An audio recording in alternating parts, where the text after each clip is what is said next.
Buddy, hindi ito personal na labanan ng mga Kristiyano at mga Muslim. Ito'y labanan ng mga prinsipyo.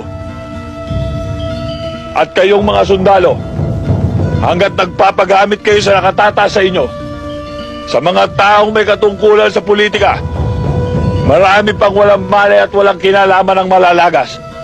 Tinyente, kaya kami bumaba at nakilahok sa usapang pangkapayapaang ito ay upang maparating namin sa gobyerno kung anong dahilan kung bakit kami nakikipagdigmaan sa inyo. Makakaasa ka, Commander.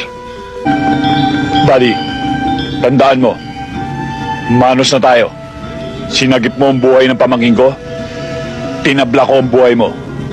Pero sa susunod, kung magkakaroon man uli ng digmaan at magkrus ang ating landas, magkalaban pa rin tayo.